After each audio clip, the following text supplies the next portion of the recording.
If I tell you that you can start solving complex engineering problems in just 10 minutes, would you believe it? If you're a student or planning to become an engineer, there's one skill that can put you 10 times ahead of others, and that is MATLAB. From today, we're starting a complete series where I'll teach you MATLAB from zero to advanced level, not just theory, but real practical work. But make one small promise. Don't skip this playlist, because the people who build strong basics are the ones who become experts later. So let's get started. First simple question: what is MATLAB? MATLAB is a powerful tool where you can do math, calculations, data analysis, and simulations, all in one place. You don't need multiple softwares for different tasks.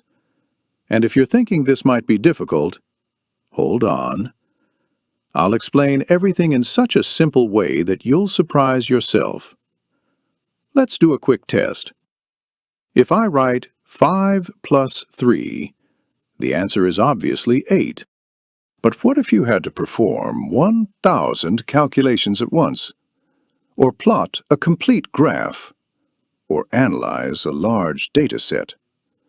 That's where the real power of MATLAB begins. And if you've watched till this point, drop a comment saying, "Start MATLAB." I want to see who's serious about learning.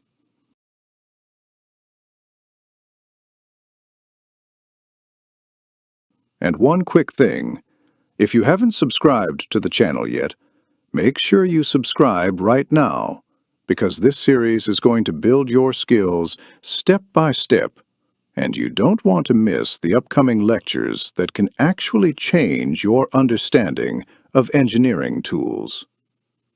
Now let's move to the MATLAB interface.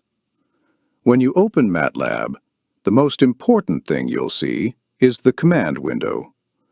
This is where you type commands and instantly get results. For now, just remember, this is your main working area. But wait, it's about to get more interesting. If you want to learn how to create graphs, work with matrices, and solve real engineering problems, don't miss the next lectures.